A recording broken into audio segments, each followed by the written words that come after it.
Buenas. Ahora, buenas. Continuamos con esta segunda sesión de debate. Y vamos a continuar hablando pues, de lo que estábamos hablando antes desde otra perspectiva, desde otras perspectivas. Le hemos puesto como título a esta mesa Economía, mercado de trabajo y condiciones laborales, que no deja de ser una continuación de lo que hablábamos antes, pero más centrado ya en el mercado de trabajo, en las relaciones laborales, etc. Y desde una triple perspectiva que yo creo que puede ser muy interesante. Por una parte, una visión, podemos decir así, más académica de un profesor de la Universidad de Castilla-La Mancha, nuestro compañero Emilio José, que ahora lo presentaré. Una visión desde una perspectiva, podemos decir así, más desde la visión de la empresa y del empresario, aunque con muchos más aspectos y matices y riqueza, como ahora veréis, y una visión más bien sindical, desde concretamente la que tienen desde Comisiones Obreras, con una representante altamente cualificada, que también ahora presentaré. Y yo creo que esa visión así tripartita, ¿no? Académica, sindical y empresarial, creo que es en fin, nos puede dar un enfoque suficientemente amplio y rico de la cuestión del trabajo y las condiciones laborales en este momento. Y para ello pues, tenemos a estas tres personas, que algunos conocéis, y las presento en el orden en el que intervendrán. En primer lugar, a nuestro amigo y compañero Emilio José Gómez Ciriano. Él es doctor en Antropología Social por la Universidad Autónoma de Madrid y además es licenciado en Derecho por la Complutense, diplomado también en Trabajo Social y es especialista en inmigración, en políticas europeas y en derechos humanos. Y además, pues precisamente como experto también en derechos humanos, es colaborador o representante más bien de Justicia y Paz en diferentes ámbitos, porque él está vinculado a Justicia y Paz desde hace mucho tiempo y él además pues, fue secretario general en funciones de Justicia y Paz durante, a ver si tengo por aquí, dos años o así, Emilio, un año largo. Pero además en estos momentos pues, representa Justicia y Paz en la Federación de Derechos Humanos de España y en otros organismos donde queremos hacer oír nuestra voz. Él en estos momentos profesionalmente es profesor de Servicios Sociales y Sistemas de Bienestar en la Facultad de Trabajo Social de la Universidad de Castilla-La Mancha. Además es también profesor del Máster de Derechos Fundamentales y Libertades Públicas en la misma universidad desde el año 2006. Y además es profesor de otros cursos, másteres y en otros ámbitos de investigación en esa misma universidad y en otras. Es también investigador de la Fundación FOESA, y ha participado en los informes de FOESA números 6 y 7. Y no sé si dejo alguna cosa. Bueno, el currículum es muchísimo más largo, pero es un resumen. Gracias, Emilio José, por aceptar. En segundo lugar, intervendrá Ignacio, a mi derecha, Ignacio Valdehuérteles Bartos. Él es doctor en Administración y Dirección de Empresas por la Universidad de Sevilla, licenciado en Geología, o sea que tiene formación en un ámbito totalmente diferente, pero que seguro que también le ha enriquecido en su visión de la realidad empresarial y social. Él, durante sus primeros años de actividad profesional, se dedicó fundamentalmente a la educación. Fue director de centros educativos, pero además fue viceconsejero de Educación en el primer gobierno andaluz. También fue secretario general de la Confederación de Empresarios de Enseñanza en Andalucía. En el año 88 fue creador de una empresa dedicada al asesoramiento global de pymes y empresas familiares, que presidió hasta su jubilación. Además, promovió el Instituto de Investigación Aplicada a la PYME, entidad que se dedica a la investigación y la formación para la mejora de la gestión de las pequeñas y medianas empresas. Es autor de 3 libros sobre gestión empresarial y organizaciones sin ánimo de lucro, colaborador habitual de prensa económica, concretamente del diario Expansión, donde tiene una columna, y de otras revistas económicas especializadas. Tiene también diferentes trabajos de investigación y publicaciones científicas en relación con cuestiones de ética y economía, la relación entre ética, economía y empresa.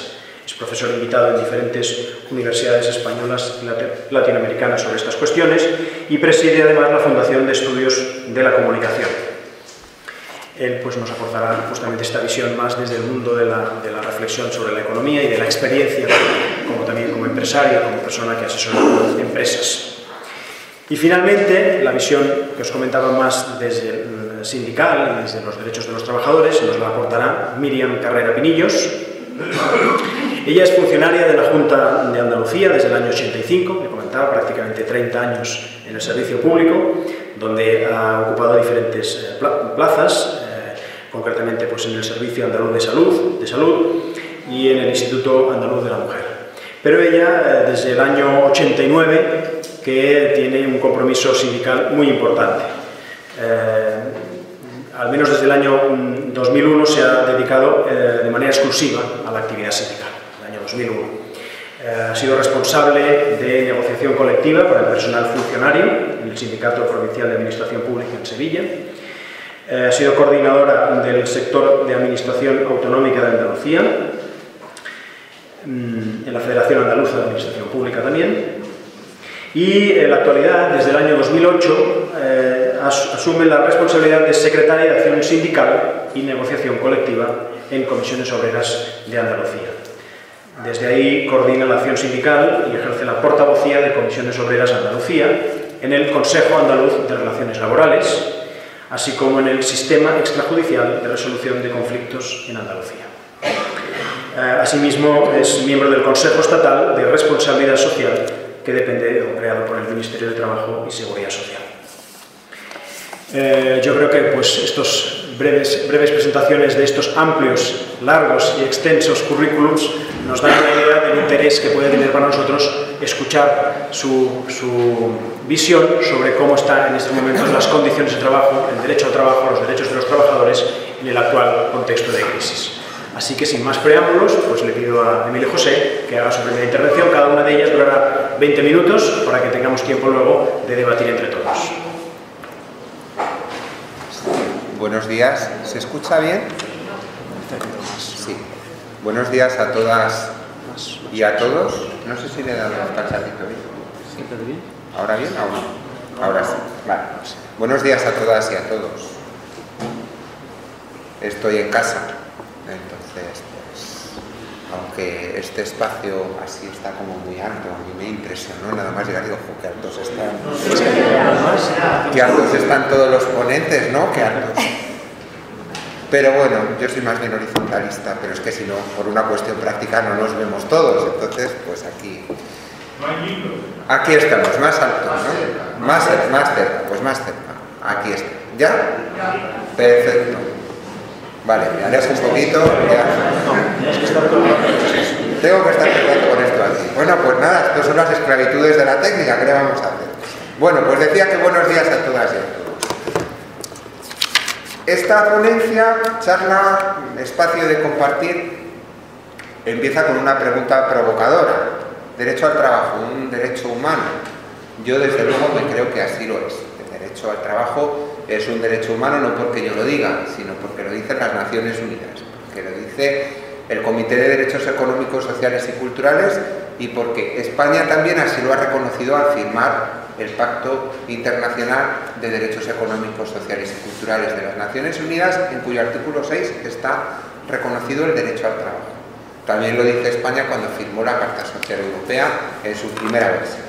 Lo que pasa es que es un derecho humano entre interrogantes en este momento.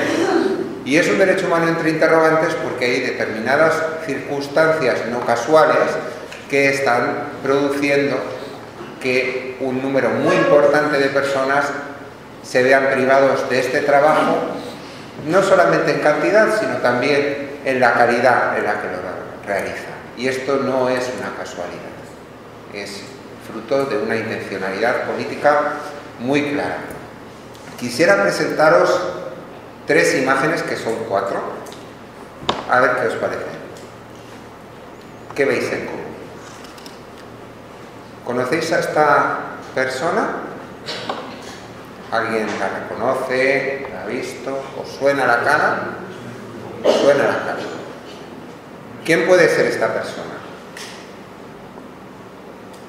Bueno, pues se llama Clio. ¿Y quién es Clio? Clio es una mujer de Barcelona que acudió a una selección de personal en una empresa de Mataró. pasó algunas pruebas de selección y una vez pasada la parte teórica tocó la parte práctica, pues son estos jueguecitos que a veces las empresas crean para saber qué habilidades tienen los supuestos solicitantes, candidatos, etc. La primera prueba consistió en el juego de la silla, que como bien conocéis, pues consiste en que suena una música, hay un número de sillas siempre menor que el número de candidatos y en un momento determinado se quita una silla y el resto de las personas que están ahí corriendo alrededor tienen que abalanzarse sobre las sillas que quedan y el que no llega a tiempo queda fuera. La segunda prueba fue la prueba del pañuelo. Conocéis también el juego del pañuelo, en el cual se pone un pañuelo y hay como dos filas de personas y cuando se da una señal se corre deprisa y corriendo para ver quién agarra el pañuelo. Era el juego del pañuelo en una versión especial. Consistía en que en vez de pañuelo había un billete de 50 euros y no había dos, sí que había dos bandos, ahora que recuerdo, y entonces pues se trataba de que todos fueran ahí a ver quién cogía el billete. Bueno, pues a causa de este jueguecito de selección, esta chica pues quedó lesionada y no pudo moverse. La empresa inmediatamente ante lo que suponía un problema con el que no contaban, decidió contratarla y al cabo de un mes la despidió porque no había pasado el periodo de prueba. Pues esta es Clio. ¿Y a este señor le conocéis? ¿Os suena, no? Bueno, se llama Mariano y ha sido elegido presidente del gobierno por muchos millones de españoles. Esta foto es de hace 4 días, al final del Foro España Global, en el que, satisfecho por cómo estaba evolucionando la prima de riesgo y las buenas cifras que se aventuraba, ¿verdad?, en materia de política de empleo, él se mostraba así de contento de cómo estaba siendo enderezado el rumbo de nuestro país. Pues Mariano y su predecesor, José Luis, que no está en la foto, pero que seguro que reconocéis, pues a partir del año 2010 fueron los causantes de unas reformas laborales extremadamente agresivas, como bien dijo Mariano Rajoy a una persona de la Comisión Europea, extremadamente agresivas, que han sumido en la precariedad a muchísimos trabajadores, que han creado inseguridad a muchas familias, que han abaratado el despido de una manera absolutamente escandalosa y que han socavado y dinamitado todos los procesos, o lo han intentado al menos, ¿no?, de negociación colectiva que existen en nuestro país. Bueno, pues, pero Mariano está contento. Como lo veis, está satisfecho, ha salido bien. Por cierto, el otro día el Fondo Monetario Internacional y también la Comisión Europea pedían al gobierno español todavía otra vueltita de tuerca en la reforma laboral. Esta imagen es la imagen doble, por eso decía yo que no había 3 imágenes, sino que había 4. La primera, en la que aparece una mujer estupenda, la mujer estupenda no es el objeto de la imagen y además está un poco distorsionada porque la foto no salió muy bien, pero lo de abajo sí, pone Chiqui Beggars. Chiqui Beggars significa mendigos caraduras en inglés. Y la de al lado es la imagen de un partido de Suiza que, abogando por una mayor seguridad, consideraba adecuado pues dar una patada a aquellas ovejas negras que podían molestar al bienestar de Suiza, ¿no? La primera es una portada del diario The Sun, es un diario sensacionalista británico y hace referencia a la avalancha que iba a sufrir el Reino Unido con la llegada de los rumanos y de los búlgaros a partir del 1 de enero de 2014, fecha en la que se levantaba la limitación que tenían los trabajadores de estos países para poder no solamente circular, sino trabajar en el territorio de la Unión. La imagen de las ovejas viene a cuento a raíz de la decisión aprobada por mayoría del electorado suizo de limitar el trabajo de no solo extracomunitarios, sabéis que Suiza no es miembro de la Unión, pero sí lo es del Espacio Económico Europeo, de limitar la entrada para trabajar a ciudadanos de la Unión. Esto ha supuesto un escandalazo por parte de la Comisión Europea y la Unión, que han querido tirar de las orejas a Suiza, pero por otro lado, o hipocresía, ¿verdad?, tenemos lo que está pasando en Ceuta y Melilla, y ahí pues jugamos con una doble moral ciertamente lamentable. Bueno, por su propia seguridad. Ayer me llamaba por teléfono un agente de estos, un telefonista a casa, y me decía: le llamo porque hace muchísimo tiempo que usted no consume el producto del que usted tiene la tarjeta. Y yo dije, bueno, dice que sepa usted que esta llamada le puede ser grabada por su propia seguridad. Y yo le dije, ¿por mi propia seguridad? ¿Ustedes me van a grabar a mí por mi propia seguridad? Decidiré yo si quiero que me graben o no. Total, que el hombre colgó el teléfono y ya está. Pero lo de por su propia seguridad, esta llamada está grabada. Por su propia seguridad, nosotros echamos a los suizos, echamos al resto de los europeos. Por nuestra propia seguridad metemos una valla más, ¿verdad?, en las vallas de Ceuta, una hilera más, ¿no?, de protección.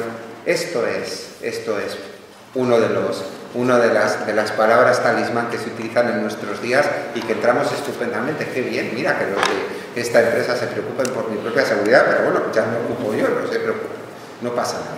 Bueno, pues de alguna manera, si nos preguntáramos qué tienen en común estas tres imágenes, que son 4, probablemente destacaríamos varias cosas, ¿no?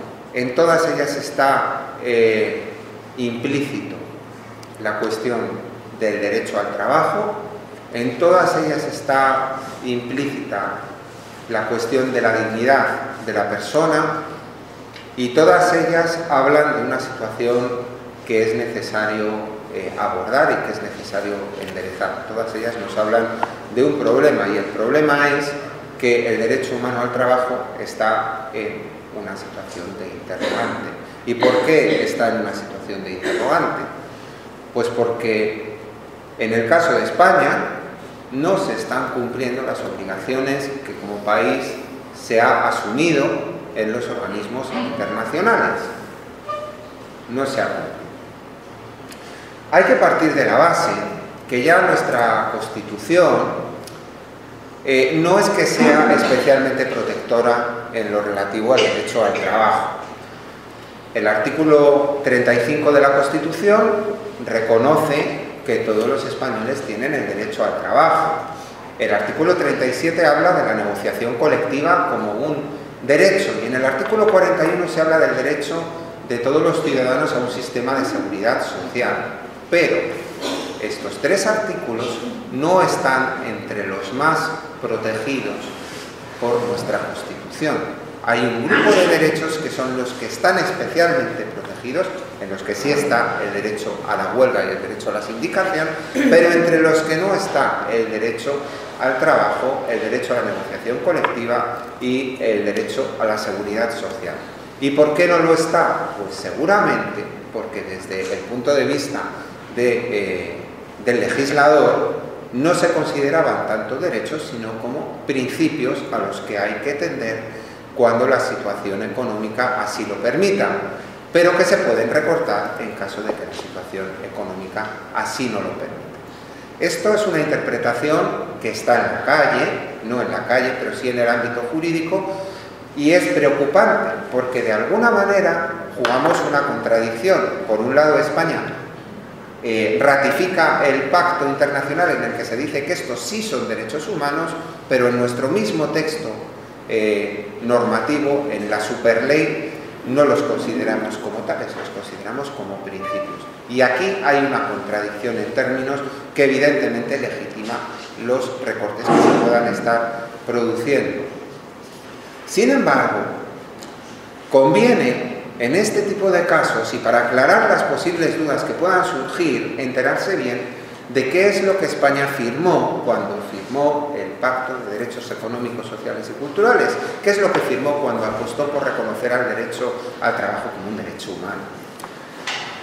Y leyendo la observación general número 18 del comité, nos dice, por ejemplo, que el derecho al trabajo afirma la obligación de los Estados partes de garantizar a las personas su derecho al trabajo libremente elegido o aceptado y, en particular, a no ser privado del trabajo de forma injusta. También protección suficiente en caso de no tener empleo y una formación suficiente que permita recuperarlo. Por un lado, esto.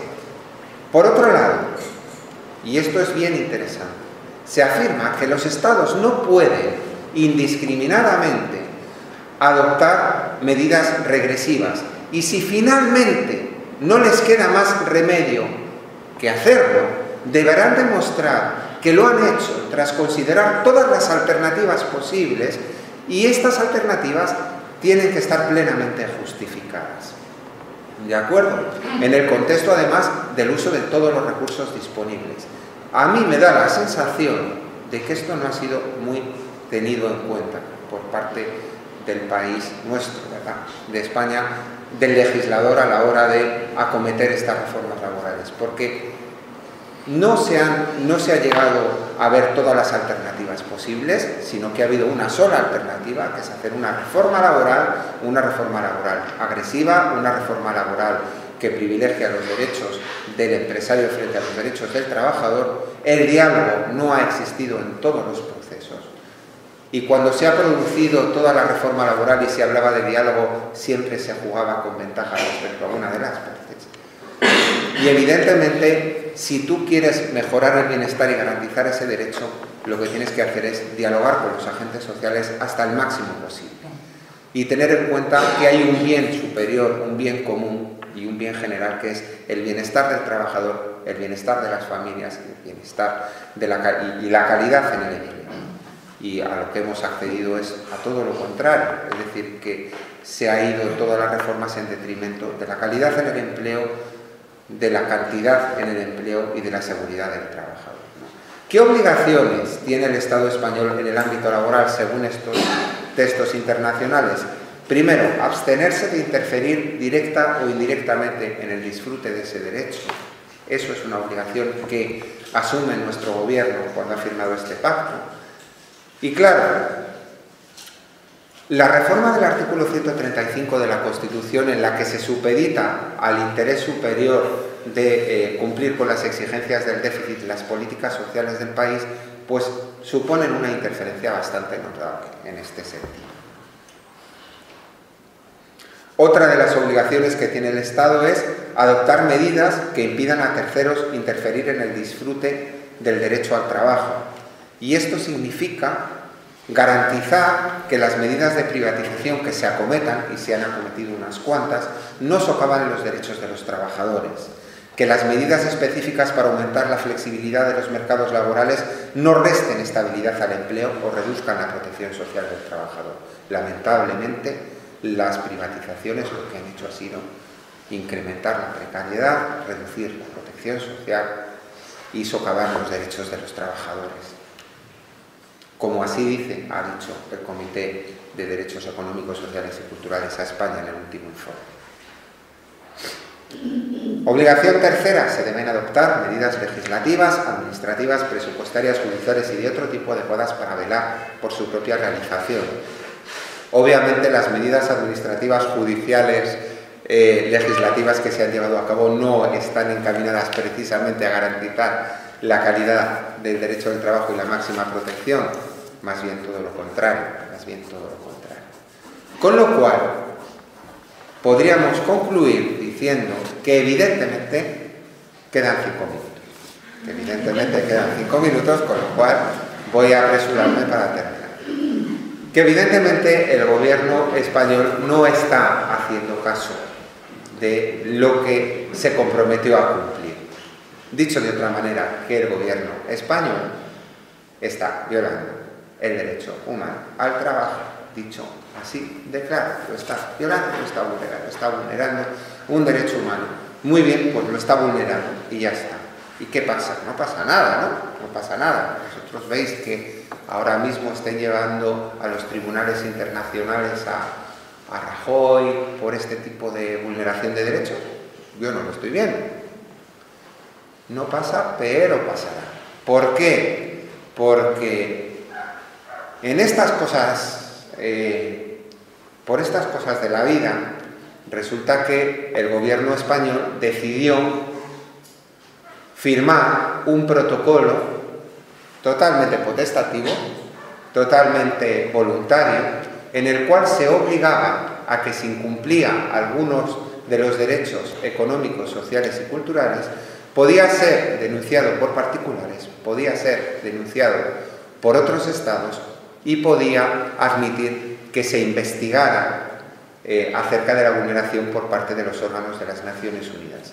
Este protocolo facultativo está en vigor desde el mes de mayo del año pasado y es cuestión de tiempo que empiecen a surgir las primeras denuncias por violaciones de derechos económicos, sociales y culturales y que empiece el Estado español a ser denunciado por no cumplir aquello a lo que se comprometió. Con lo cual, aunque el panorama es todavía un poco sombrío, cabe la hibernación activa, como decíamos en el café hoy, cabe la hibernación activa, cabe la posibilidad de prepararse para en un momento dado poder denunciar estas violaciones ante los derechos sociales. Esto es lo que ya están haciendo algunas organizaciones. Sin ir más lejos, hace un mes y medio Amnistía Internacional paseó por Madrid un autobús diciendo que el gobierno español estaba violando los derechos humanos por violar los derechos sociales.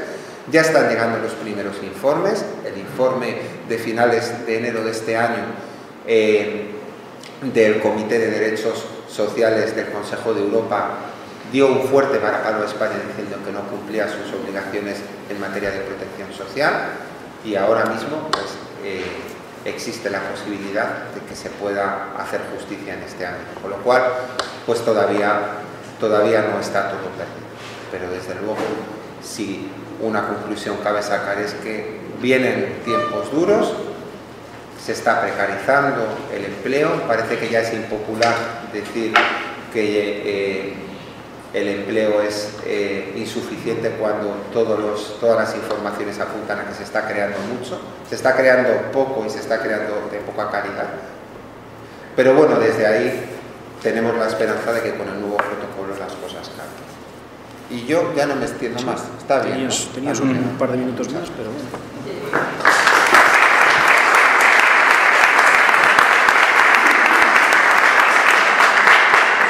Te sobraba un minuto y medio, pero gracias por ajustarte a tu tiempo. Soy muy breve. Cambiamos de posición.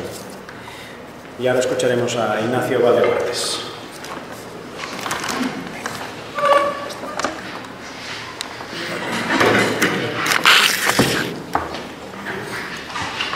Bien, muchas gracias. Este juego de la silla que hemos hecho no tiene nada que ver con el juego al que acudíamos antes, ¿eh? Bueno, pues es un juego mucho más cordial y de mucha más colaboración. Bien, bueno, pues lo primero, muchísimas gracias, tanto por la presentación, como sobre todo por la invitación hasta aquí esta mañana, en esta mesa.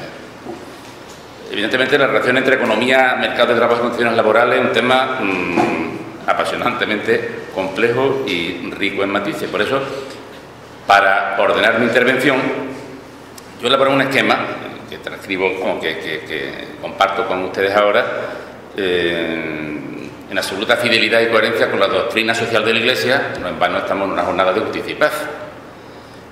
Y con el fin de no perdernos ahora en esta primera parte en disquisiciones personales y luego ya quizá la ponencia más formal, la intervención más formal y luego ya quizá en el coloquio pues habrá ocasión de entrar en temas más inmediatos, más cercanos.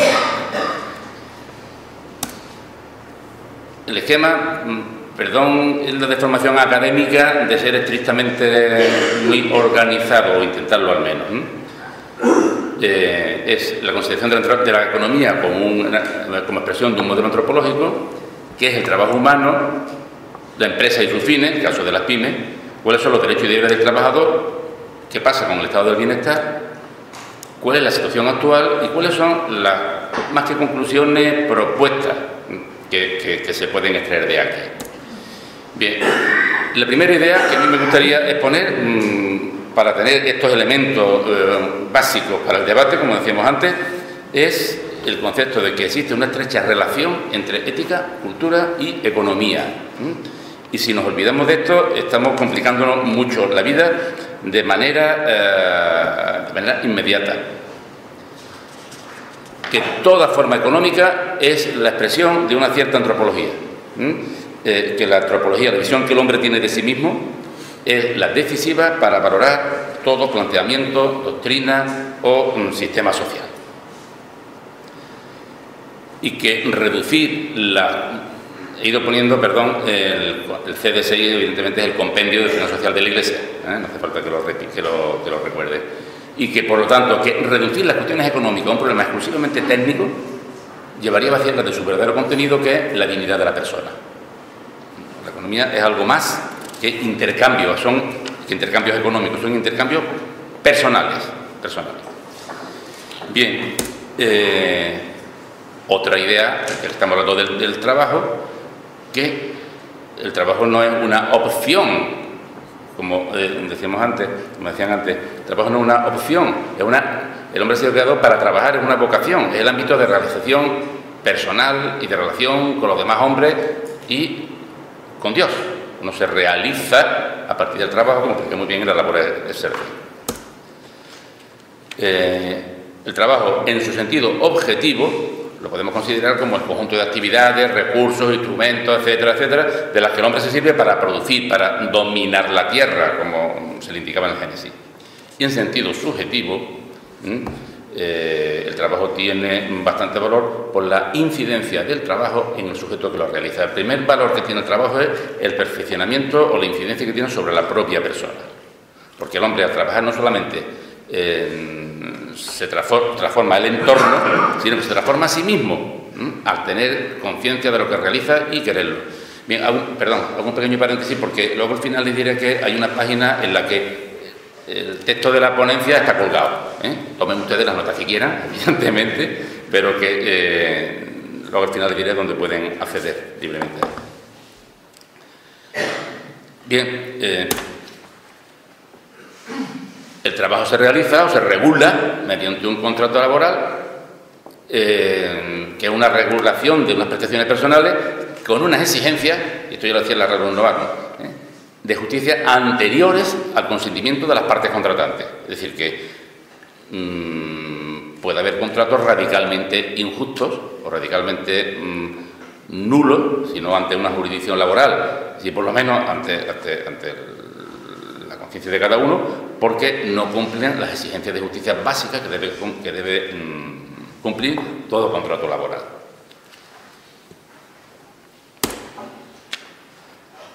Bueno, hay que trabajar, forma parte de la dignidad de la persona y es una de las manifestaciones a través de la cual la persona se realiza, y se trabaja normalmente en las empresas. ¿Qué es una empresa? Una empresa es, esto lo explicaba muy bien Juan Pablo II, dio un giro bastante importante, aparte de ser un ámbito de desarrollo personal, es una comunidad de personas.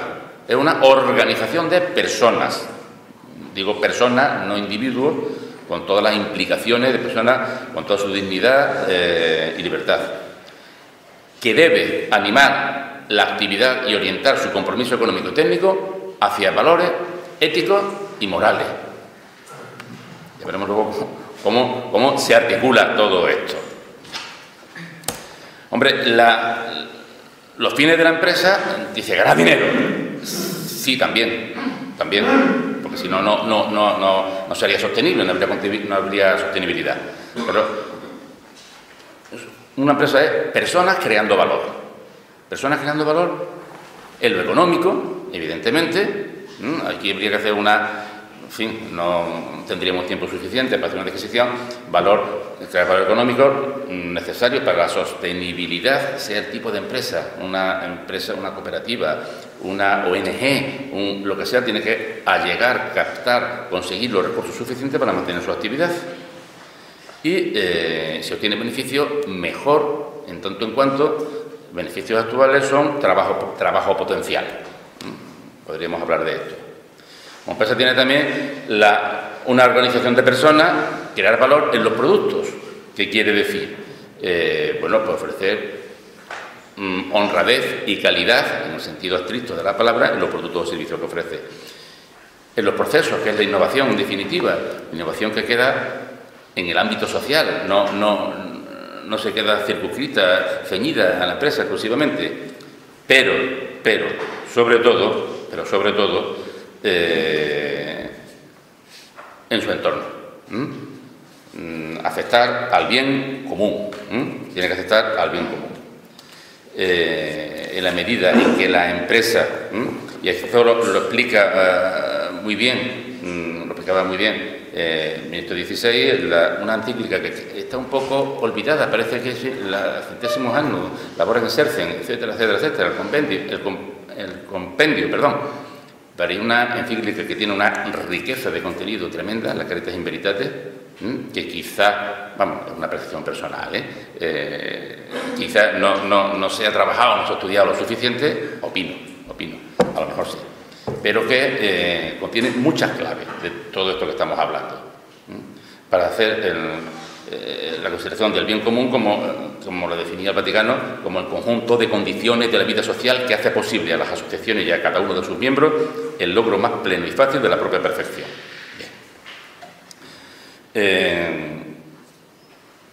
Esto que comentamos de la Caritas in Veritate, al hablar de la creación de valor de la empresa en su entorno, explica que eso es una exigencia del hombre en el momento actual, pero también de la razón económica misma. O sea, que no... Dice, bueno, el tema económico es un tema puramente mercantil al que no nos va a quedar más remedio que añadirle unas pinceladas éticas. No. La razón económica misma exige el don y la gratuidad. Por tanto, es una exigencia de la caridad y de la verdad al mismo tiempo. Pero aquí quería yo llegar, como decía el otro. Habla mucho de la empresa, y la verdad de empresa se tiene la idea, la connotación de, no sé, grandes corporaciones, Microsoft, Iberdrola, no sé. Pero es que da la casualidad de que el 94,8% de las empresas en España, y en Andalucía un poquito lo mismo, y en Europa lo mismo, son pymes. Y entre esas pymes, el 94% son microempresas. ¿Qué es una microempresa? Lo sabemos de sobra. Una empresa que tiene de 0 a 8, vamos, de 0, de 1 a 8 trabajadores. Algunas tienen 0 ya, pero bueno. Una empresa tiene de 1 a 8 trabajadores. ¿Qué quiere decir esto? Pues que a veces aquí los modelos de empresa, el empresario, la empresa, las relaciones laborales y tal, quiebran porque son cosas completamente distintas.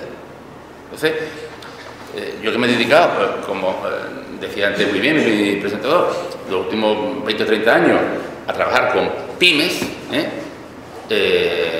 quizá tengo una visión de la empresa mucho más distinta, diferente de la que puede tener en general los medios de comunicación, ¿no? ¿Cuáles son? Hay muchas características, ¿no? Pero ¿cuáles son algunas de esas características, desde las que más nos interesan? En primer lugar, que carecen de estructuras formales. Uno va a una gran empresa, tiene, como decíamos antes, unos modelos de selección de personal, un no sé qué, unos cuantos, tal, dirección de recursos humanos, dirección financiera, marketing, desarrollo, yo qué sé. En una pyme que hay, pues un señor que dice, hola, buenos días, usted que se dedique yo a todo lo que haga falta. ¿Cómo se selecciona? A ojo. Es buena gente, tal. ¿Y qué es lo que pasa? Que la organización se basa más en las relaciones personales que en procedimientos burocráticos, con todo lo que eso tiene de ventaja y de inconveniente. Cuidado, ventaja y de inconveniente. Hay una gran agilidad en sus decisiones frente a los cambios del entorno. también está muy preocupado por su reputación ante los clientes y el entorno. Es decir, la mercería del barrio, si tiene un problema con la empleada o con el empleado o con la carnicería o con quien sea, le va a repercutir mucho. Le va a repercutir mucho porque el barrio se pondrá de parte o de uno o de otro. Y eso puede ser bastante complicado. Luego hay una cierta preocupación, no, hay bastante preocupación por su reputación ante los clientes y en el entorno. Tiene escasa transparencia, y esto es malo, no sé si es malo o no es malo, pero hagan ustedes la prueba. Si ustedes quieren conocer Iberdrola, que decíamos antes, pues váyanse ustedes al informe auditado y más o menos, si son capaces de entenderlo y de ver todas las claves, se entenderá. Vayan ustedes al carnicero, que está constituido en sociedad limitada, por ejemplo, y díganle: Antonio, ¿tú cuánto has ganado este año? No sé si le responderá, me imagino que no. Bueno, le pueden decir: ¿no importa? ¿Yo te pregunto a ti algo? Bueno, pues algo así. ¿Eso es bueno o es malo? No sé, pero es que hace transparencia en la gestión. Sin que esto signifique cosas negativas. A pesar de todo, miren ustedes, esto lo publicó El País, creo que fue en mayo del año... En marzo del 2000, bueno, en marzo del 2013 se hizo la encuesta.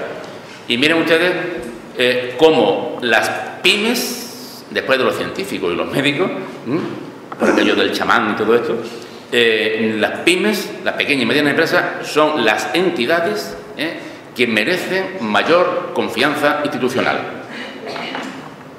Lo último son los partidos políticos, Bien, luego, aquí puede haber una pequeña contradicción, porque estamos hablando de la empresa, lo que es malo y tal. Yo creo que son los que más confianza... ¿Cómo vamos de tiempo, perdón? 5, pues te faltan 6 minutos. Bien. 6, 7. Estupendo. Bueno, ¿cuáles son los derechos y deberes del trabajador? Bueno, pues esto: la autorremuneración, condiciones de trabajo digna, en fin, todo lo que viene reseñado, no solamente en los convenios internacionales, sino recogido también en el compendio de la acción social de la Iglesia. Los deberes, pues también, la Regla 1 Varón también lo explica: por el trabajo tiene la obligación de trabajar con diligencia y responsabilidad, y de actuar con sentido de colaboración y lealtad. Se nota que voy un poquito más rápido, ¿no? ¿Qué es el estado del bienestar? Entramos ya en esto y estado del bienestar. El conjunto de actividades que desarrollan los gobiernos y que guardan relación con finalidades sociales y redistributivas. Y corresponde al Estado promover y defender el bien común de los ciudadanos y de las asociaciones y de las instituciones intermedias. Esto está el catecismo. Por lo tanto, el estado del bienestar son una serie de actuaciones financiadas por el Estado, aunque dice financiadas sí, pero no necesariamente gestionadas y prestadas por el Estado. Ojo, toda prestación social tiene un coste. Esto ya no lo dice la doctrina social de la Iglesia, esto lo estoy diciendo yo, perdón, no quiero tampoco ampararme, y por eso no tiene ninguna referencia. Toda prestación social tiene un coste. Si vamos al ámbito familiar, nos gustaría irnos a tal sitio, a tal otro, estar en tal sitio, en tal otro, tener tales prestaciones. Pues sí. Y el aumento ilimitado del estado de bienestar, fue el caso de Suecia, y de otros países, puede conducir a una quiebra incluso del estado del bienestar básico, necesario e inmediato, vamos. Por lo tanto, hay que mantener aquí un adecuado equilibrio. Otra cosa es dónde está ese equilibrio. Esto ya daría para mucha discusión, ¿no? Bueno, simplificamos esto diciendo dos cosas. Una, es que la economía es muy mala. No, la economía tiene el mismo efecto que la ley de la gravedad. La ley de la gravedad no es mala. La ley de la gravedad no mata a nadie. No mata a nadie. Lo que mata es pues el incumplimiento de unas normas de seguridad en el trabajo, o lo que mata es la imprudencia, o lo que mata es tirarse desde la altura de la giralda, vamos, pero la ley de la gravedad no es mala. Por tanto, la economía es inerte, se ajusta a unas leyes. Ya están definidas desde la Escuela de Salamanca, en el siglo XVI. Los valores manifestados en una ética son los que determinan la moralidad de la actividad económica. Luego, quizá por aquí deban ir un poco los tiros. ¿Y qué pasa ahora? Bueno, Francisco lo explica muy bien. Ni el Papa, vamos, lo explica muy bien una cosa que es básica en el tema de la doctrina de la Iglesia. Ni el Papa ni la Iglesia tienen el monopolio de interpretación de la realidad. Lo que proporcionan son criterios, no soluciones. El tema de la globalización de la economía es un hecho, Me comentaba una persona de un pueblo de Cazalla de la Sierra, vamos, un pueblecito de la Sierra Norte de Sevilla, cómo su hijo se había comprado el día anterior unas zapatillas de deporte en Corea. Bien, la globalización es un hecho. Vamos, digo lo mismo que con la ley de la gravedad. Otra cosa distinta, como dice Juan Pablo II y como dice el ministro XVI, a priori no es ni buena ni mala.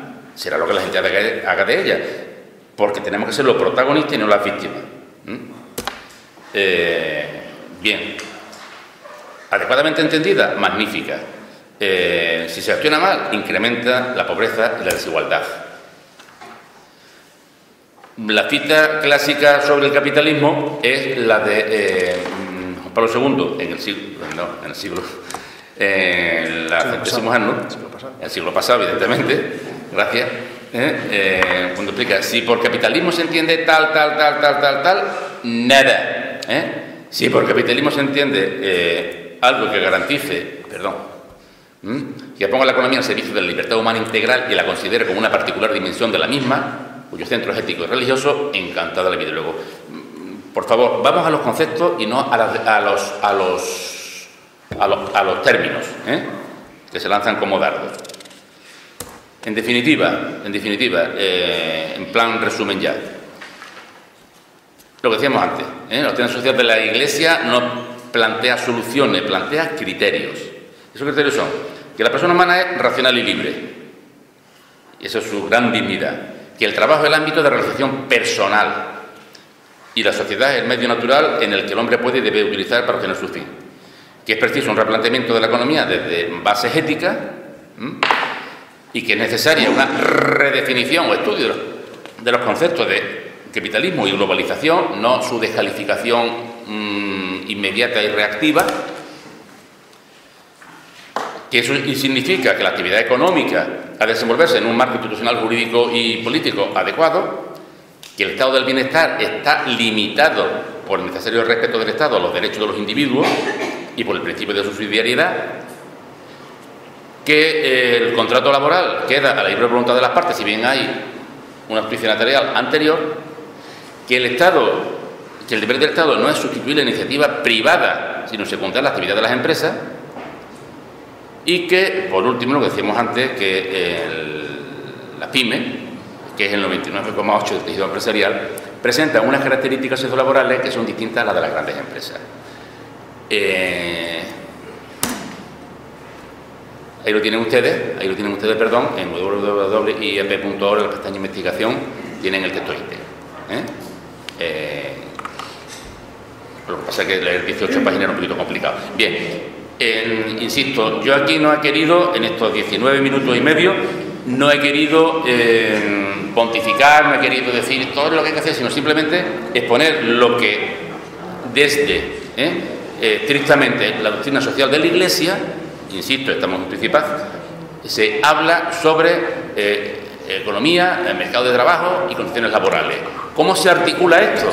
Bueno, pues yo quedo, o les emplazo a ustedes de alguna manera para el coloquio, hablar de esto y todo lo que ustedes quieran, en la mesa y con ustedes, ya en un terreno mucho más inmediato y directo. Mientras tanto, de verdad, muchísimas gracias.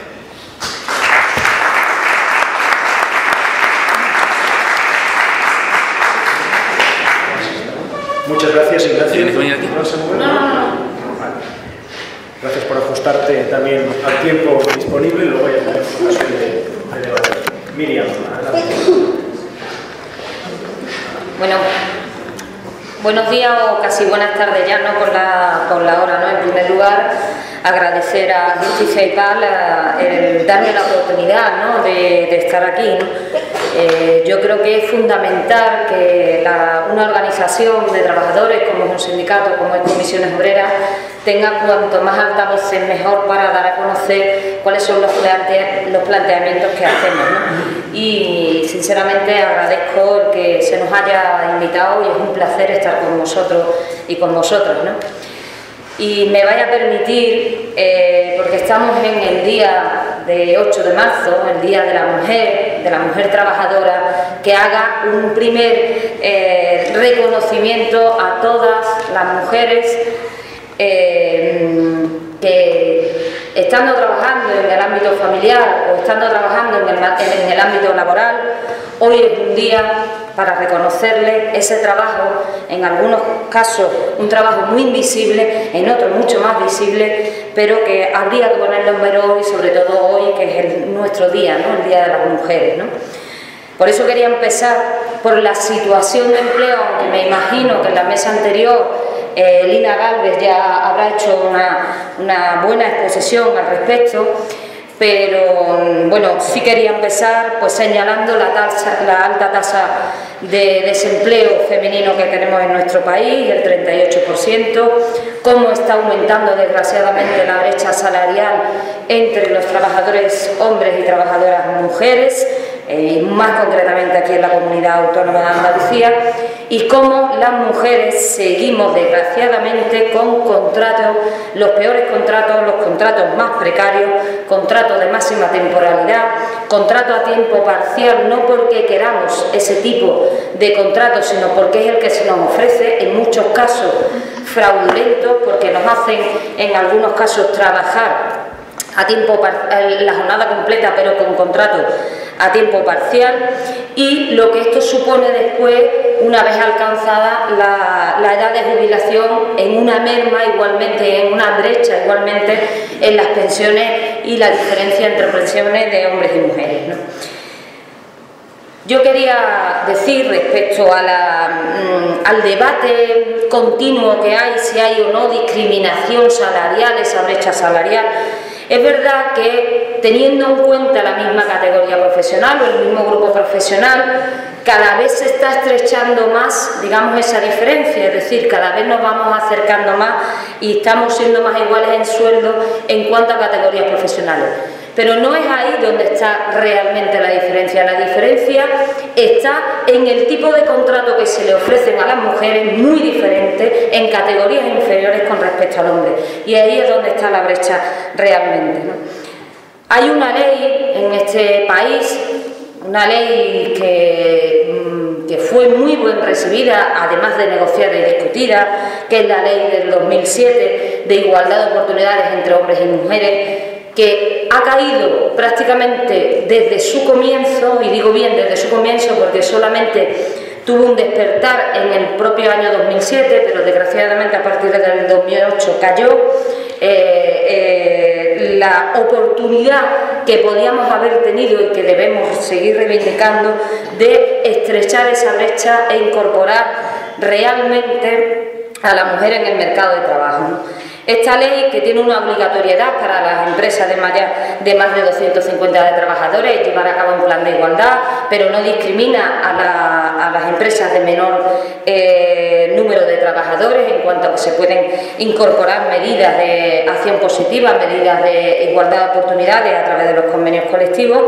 Como digo, básicamente no se ha cumplido ni el 6%, concretamente el 6,1 o algo así % de la Ley de Igualdad de Oportunidades. Y no me voy a extender mucho más aquí, pero sí hacer por la conmemoración del Día de la Mujer, el día 8, si no apostamos por la educación, y desgraciadamente estamos volviendo a un modelo muy peligroso donde las familias tienen que elegir qué niño va a la universidad, si el hombre o el chico o la chica. Hasta ahora las mujeres afortunadamente nos habíamos incorporado a las universidades, de hecho somos más y con mejores expedientes, y salimos más y con mejores expedientes. Ahora una familia igual no se puede permitir que ninguno de sus hijos vaya a la universidad, y es probable que lleguemos otra vez a esta situación de que tengan que elegir entre el varón y la mujer, y probablemente volvamos otra vez a esa situación de discriminación donde la mujer vuelva, digamos, al ámbito de la casa, ¿no? Si no hay acceso al empleo digno que permita ser libre a la mujer, probablemente no vamos a erradicar jamás la lacra que supone la violencia de género. Tenemos obligatoriamente a las mujeres, pero también los hombres, que incorporar a la mujer en el mercado de trabajo en igualdad de condiciones.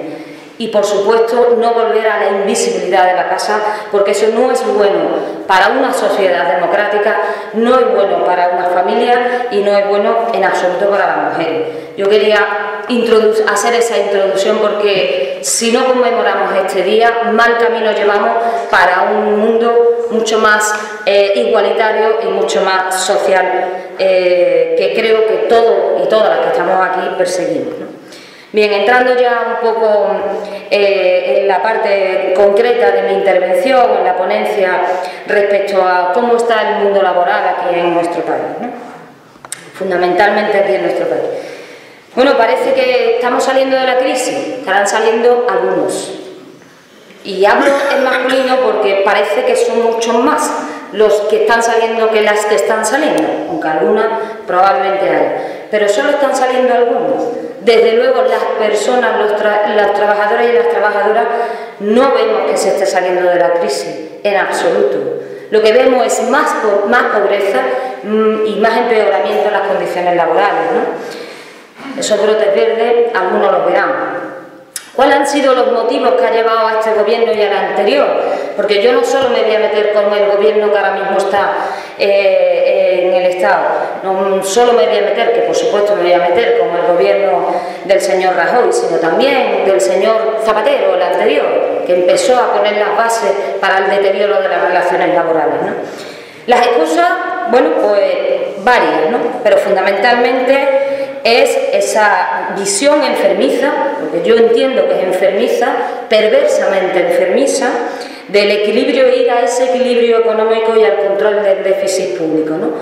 Con esa excusa y con la excusa de un exceso de rigidez en el mercado laboral, nos ponen encima de la mesa 3 reformas laborales con todas las reformitas que ha conllevado desde la primera del Rajoy hasta ahora, que no han sido pocas, ¿no?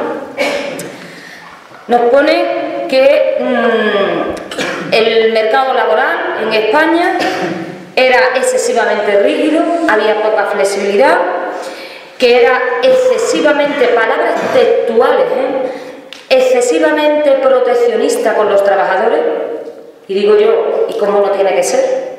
Que proteja a los trabajadores y que era muy descompensado hacia la parte empresarial. Bueno, pues lo que han hecho es volcarlo al contrario. Pero nosotros, desde Comisiones Obreras, junto con el resto de sindicatos, pero sobre todo con la Unión General de Trabajadores, ¿no?, que somos, digamos, el baluarte y los representantes donde ostentamos la mayor representación de los trabajadores y las trabajadoras, entendimos que efectivamente también los trabajadores tenían que hacer un esfuerzo para salir fortalecidos de la crisis. Había que hacer un doble esfuerzo. Primero en un cambio de modelo productivo inmediato y de futuro, y después un esfuerzo de contención salarial, junto con otras medidas de flexibilidad interna en las empresas. Ahora diré algo de lo que Emilio ha comentado en cuanto a cómo está el tejido empresarial en nuestra comunidad autónoma y también en España, ¿no? Y efectivamente, responsablemente los sindicatos y los empresarios nos pusimos a trabajar a través del diálogo social, que se intenta desprestigiar y olvidar o anular, en un modelo, en un cambio que permitiera a las empresas, en esta situación de asfixia que tenían y tienen, sobre todo las pymes y micropymes en nuestro país, permitieran mantener la viabilidad de las mismas y por ende mantener el empleo. No somos irresponsables en absoluto los sindicatos, todo lo contrario. Y mientras el señor Zapatero, al margen de empresarios, sindicatos y representantes de los trabajadores, que somos los sindicatos, pone 2 reformas laborales, impone 2 reformas laborales, despreciando absolutamente a los agentes económicos y sociales, es decir, empresarios y sindicatos. Ponen el 2010 encima de la mesa, a través de la figura de decreto, la primera reforma, donde crea el despido express, así se le llamó, despido express. Que bueno, yo hago una pregunta y la dejo aquí en el aire. Si lo que queremos precisamente es mantener a las empresas y a los empleos, ¿por qué hacemos una reforma laboral que lo único que hace fundamentalmente es favorecer el despido? Primera pregunta. Segunda reforma del señor Zapatero. En esa descomposición en cuanto a que iba demasiado proteccionista el Estatuto de los Trabajadores a favor de los trabajadores en detrimento de la empresa, lo que hace es descomponerla. El primer paso de descomposición por parte de Zapatero, ¿no? Y debilita el sistema que veníamos estableciendo de negociación colectiva y de relaciones laborales en nuestro país.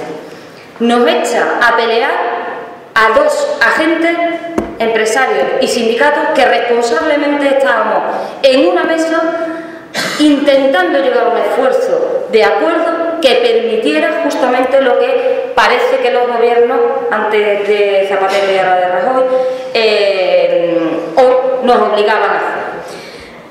Y llega la reforma del señor Rajoy, la reforma del 2012.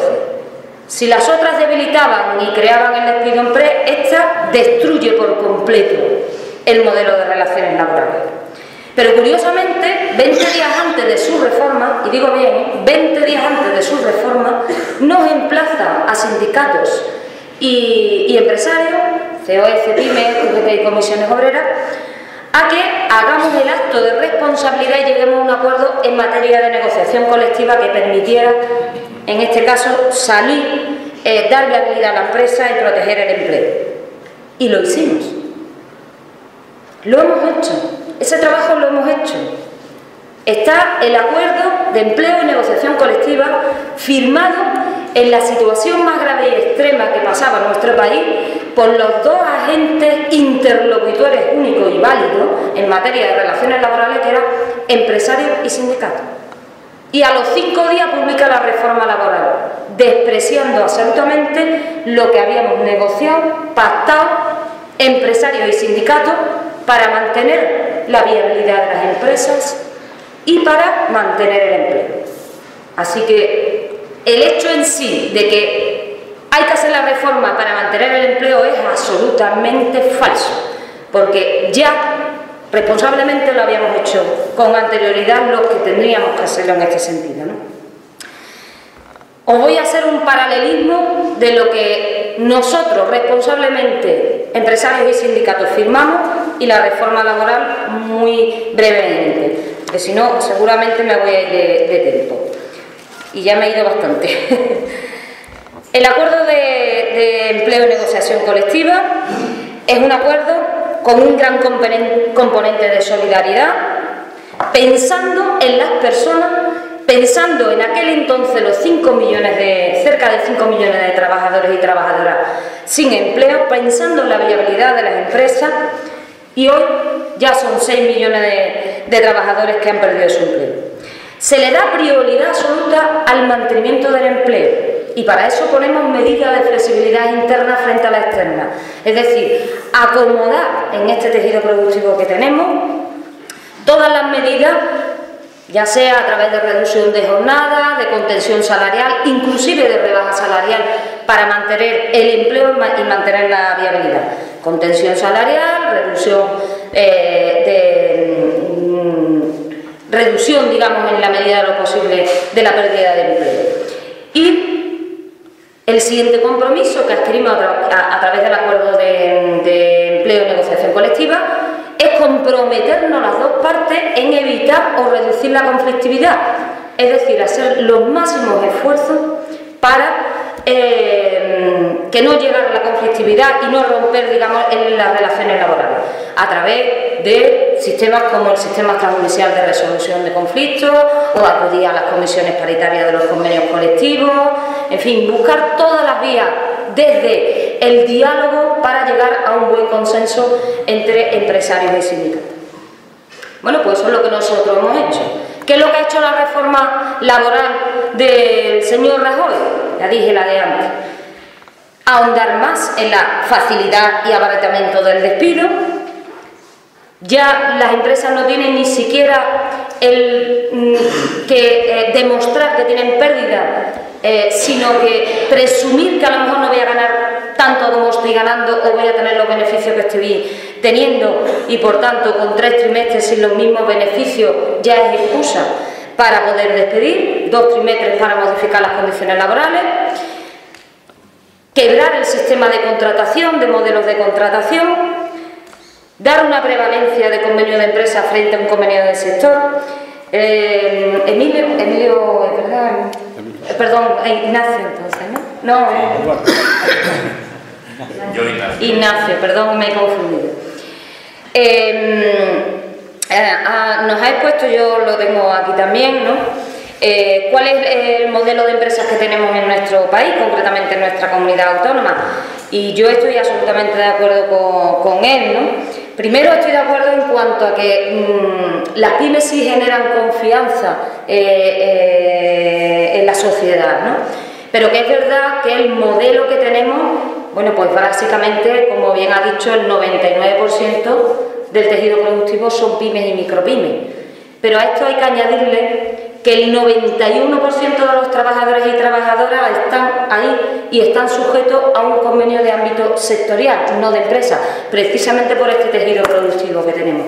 Y no es donde precisamente en las pymes y micropymes donde mayor conflictividad y problemas hemos tenido en la pérdida de empleo. Si lo hemos tenido en la pérdida de empleo en la inmensa mayoría, es porque verdaderamente o ha habido cierre de esas empresas o desgraciadamente, porque son muchas empresas casi familiares, han tenido que desprenderse de sus trabajadores después de todos los ajustes que han tenido que poner, ¿no? Pero sin embargo, la reforma le da esa prevalencia al convenio de empresa frente al convenio de sector. Ha ampliado todas las causas para modificar las condiciones de trabajo, más allá de las salariales. Ha favorecido y está favoreciendo descuerdos en aplicaciones de convenio.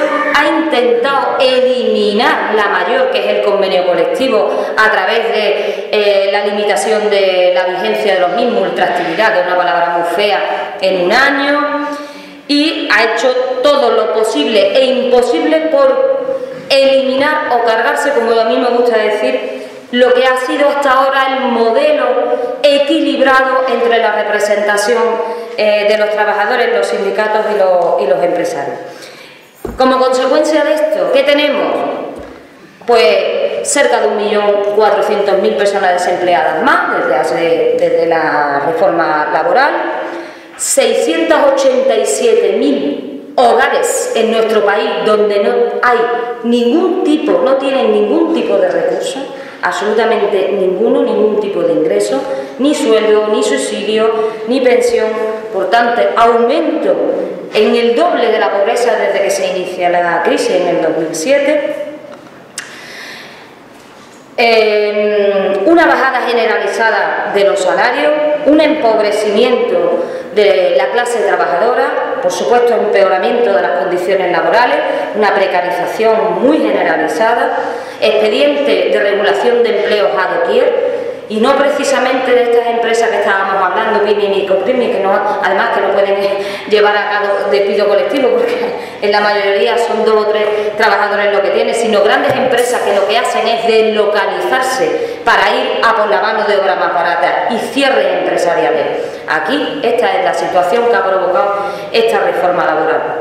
Pero como a mí me gusta despedirme siempre en sentido positivo, yo sigo diciendo, y mi organización sigue diciendo, y estoy segura que lo compartimos entre todos, que claro que hay salida, hay otra salida, siempre y cuando se piense en las personas y no en los mercados. Estas cosas así tan volátiles, ¿no?, que no sabemos muy bien lo que son, aunque todo el mundo le ponemos casi cara y ojo en algunos casos, ¿no?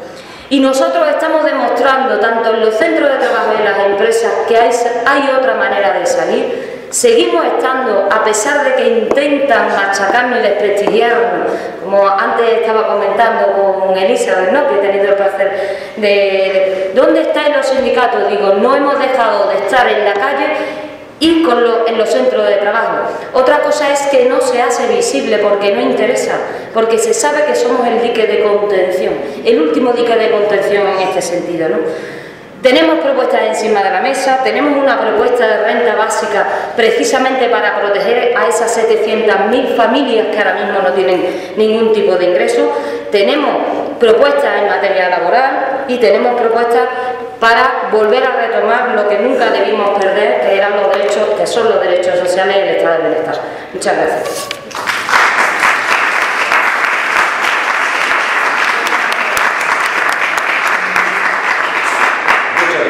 Por esta panorámica de la realidad laboral. Creo que las tres intervenciones nos han dado elementos complementarios y muy amplios, tanto éticos, jurídicos, como de realidad del mundo del trabajo en estos momentos, y nos permiten pues empezar este debate. Lo que no sé es cuánto tiempo tenemos, si saben las cosas. A las 2. Bueno, pues entonces tenemos, gracias a que os habéis ajustado tanto a vuestro tiempo disponible, tenemos media hora larga para discutir. Así que preguntas, comentarios, siempre con brevedad. Venga, se ve. Yo una pregunta a usted, muy simple, muy simple. ¿Hasta qué punto lo políticamente correcto, hablar de lo que es políticamente correcto, está impidiendo hacer las denuncias políticamente absolutamente incorrectas, pero que nos haría transformar la sociedad a un poquito, el mundo laboral y todo un poquito más adelante? O sea, a mejores condiciones. No contestéis todavía. Gracias. Más cuestiones. Diga. Yo creo que profundice un poco que profundizara un poco en esa alternativa que tú dices de denunciar, porque parece como muy fácil. Y si está fácil, ¿por qué no se hace? Esa una. Y lo que tú has apuntado así de pasada de la renta básica, que yo creo que es un derecho humano, a ver por dónde va la cosa y qué posibilidades reales hay en un sitio donde se está restringiendo ya lo que ya y cómo se va a sacar algo que todavía no está. Gracias. Por ahí atrás. Sí, sí. Sí, sí. Una curiosidad. ¿Cómo es posible que Andalucía haya pasado en 30 años de un 17% de paro a un 36% de paro? Gracias. Ahí. Sí. Primero me ha gustado mucho la separación, el doble de pymes y grandes empresas en microempresas pequeñas, medianas y grandes, porque el análisis es mucho más profundo y mucho más real. Eso me ha gustado mucho. Segundo, el tema de los contratos duros, que Ignacio ha pasado un poco así por encima del tema, o sea, de la existencia de contratos duros, me ha llegado a pensar en el tema igual que la cláusula con los bancos de cláusula suelo y todo esto, que luego se declaran ilegales después. Pues que no se puede de oficio el supervisar esto. Claro, esto me lleva a que yo siempre he considerado que la gran asignatura pendiente de la Administración española es las inspecciones que fallan por todos. Las inspecciones y las regulaciones, es decir, hay reguladores que no regulan nada. Y luego ya por último, en el tema de los despidos, bien, bueno, pues poco a poco la clase empresarial ha logrado su objetivo, que no es otro que sea más barato, sino que sea gratis. Y ya casi lo han conseguido con el tema del contrato con un año de prueba. Pero es que son tontos y no se dan cuenta a los 15 días que les sirve o que no les sirve, o necesitan un año. No, es que han conseguido ya lo de la gratuidad en el despido. Gracias. Oye. Mariano, sí. Solamente señalar una cuestión. Emilio ha hecho un juicio de la gobernanza que la deja, en fin. Luego después, lo que sí me gustaría sería un poquito conocer el comportamiento de esa responsabilidad social de la empresa, si realmente esta situación que facilita la reforma laboral la están, digamos, aprovechando para, evidentemente, rearmar al país o para rearmar a la empresa y, en fin, sanearse ellos. Si se está actuando con responsabilidad frente a lo que supone el gravísimo problema social del paro desde la empresa. Gracias. Hay otra cuestión, digamos, de la responsabilidad global en la sociedad. Hay una percepción, yo creo que además muy sentida, y es que el sufrimiento, digamos, de la rebaja de las condiciones de trabajo, salariales, etcétera, se produce en una gran masa, en la gran masa de trabajadores afectados, y todos conocemos, digamos, casos probablemente muy cercanos. Sin embargo, aquellos que rigen las condiciones que se imponen para esa precarización, no se nota, y me refiero a empleados de las instituciones, no se ha notado una acomodación a ese estado supuestamente más pobre del Estado. Si es necesario recortar a nivel global, repartamos entre todos ese rebaje, ¿no? Porque ¿en qué se ha notado en los estamentos institucionales?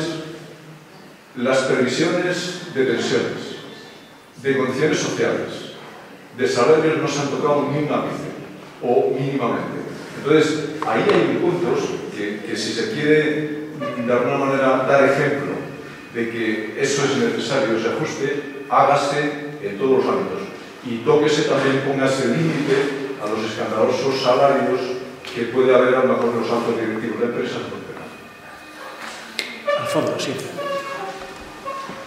Si hablas fuerte, sí. Si hablas fuerte, sí. Yo quería plantear el tema de los trabajadores, y sobre lo que mencionado, cuando empiezan a conseguir derechos, es cuando empiezan a asociarse y van consiguiendo los derechos de derecho al trabajo. Yo, mi opinión es que de varias décadas para acá, los sindicatos han dejado de ser revolucionarios. Han concertado, se han vuelto corporativistas y se habla mucho de la representación del trabajador, pero no escucho hablar de la representación del inmigrante, o de la representación del parado, o de la representación del precario. Entonces, yo estoy muy de acuerdo en la pregunta que hicieron por ahí de dónde están los sindicatos. Yo creo, de verdad, que los sindicatos deberían de volver a su estado revolucionario, en el que verdaderamente trabajaban socialmente, eran autogestionarios y no estaban en manos de la banca y del Estado. Gracias. Una pregunta sindical en orden a la inoperancia en la actualidad de las instituciones de trabajo. Yo recuerdo que antiguamente las instituciones de trabajo eran un medio para salvaguardar a los trabajadores en sus situaciones anómalas como las que se están dando. Sin embargo, no se oye nada de las instituciones de trabajo. Hay una... Bueno, sindicalmente yo quería que... Gracias. ¿Doy alguna más? Así no se quedarán sin palabras. ¿Alguna más? Yo también tenía preguntas. Tenéis un montón de trabajo, pero yo os añado una más. Una cosa que ha salido de alguna manera, ¿no? Pero no, creo que no habéis entrado a fondo. Uno de los argumentos que se dan para la flexibilización de las condiciones laborales y de todas las regresiones en derechos sociales de los que habéis hablado, es que eso a futuro crea condiciones para que se generen nuevos puestos de trabajo, ¿no? Eso es un argumento que se da y que eso se dice inmediatamente no se suele dar. Primero a lo mejor lo que habrá será más despidos, pero a la larga, cuando la economía crezca, eso sí que permitirá que haya más puestos de trabajo. ¿Esto es cierto, no es cierto? Y en caso de que sea cierto, ¿hasta qué punto justificaría el deterioro de ciertos derechos, ¿no? Y otra pregunta, y ahora ya os dejo que habléis, que tenéis mucho trabajo. ¿Hasta qué punto? Porque eso me lo ha llevado a pensar esa reflexión tan interesante sobre las pequeñas y medianas empresas que has hecho y que aquí ha salido como un tema importante, ¿no? ¿Hasta qué punto no estamos regulando las relaciones laborales siempre sobre la base de la gran empresa y no sobre la pequeña empresa? Y entonces, ¿hasta qué punto debería, no digo que se regulara una doble relación laboral, pero que muchas de las normas laborales tuvieran en cuenta la doble situación de cuándo es una gran empresa y cuándo es una empresa pequeña, ¿no? Tú querías también. Porque no es lo mismo para una empresa pequeña tener que pagar 40 días por año trabajado que para una gran empresa, ¿no? No es lo mismo en tantos otros ámbitos, ¿no? El año pasado tuvimos en Burgos una mesa que me tocó moderar con un profesor de Derecho del Trabajo de Barcelona, el profesor Eduardo Rojo. El profesor Eduardo Rojo todas las mañanas, a eso de las 8 de la mañana, está tuiteando, está haciendo análisis de profesor de universidad de las reformas laborales de sentencias. Ignacio, te quería pedir, ¿por qué no hacemos lo mismo el tema para la pequeña empresa? ¿Cómo inciden todas estas reformas para el pequeño empresario? Bueno, es que para mí es una riqueza, porque trabajamos, difundimos, damos... Era pues para ver si existe, si lo conoces. Y si no existiera, animarte. ¿Quién de los tres quiere empezar? ¿Seguimos el mismo orden o no? Vale. ¿Sí? Bueno, yo voy a responder a las que no son directamente alusivas, ¿no? ¿Hasta qué punto ser políticamente correctos nos está impidiendo hacer denuncias que pueden ser interpretadas de modo políticamente incorrecto? Es que cuando están en juego los derechos de la persona y los derechos fundamentales y los derechos humanos, como es el derecho al trabajo y otros derechos como la salud, como la vivienda, la corrección política tiene que desaparecer, porque nos estamos jugando muchísimo. Es que ninguno de los derechos que hemos conseguido se ha conseguido desde el intento de ser buenos para que a ver si nos conceden algo. Es que son derechos humanos. Y es que las luchas de los obreros en el siglo XIX, en Inglaterra con toda la revolución industrial, la revolución francesa, en fin, pues todo eso han sido luchas de la gente cuando ya no podía más. Entonces, bueno, pues se están consiguiendo cosas.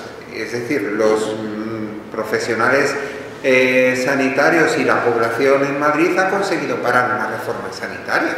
Lo ha conseguido.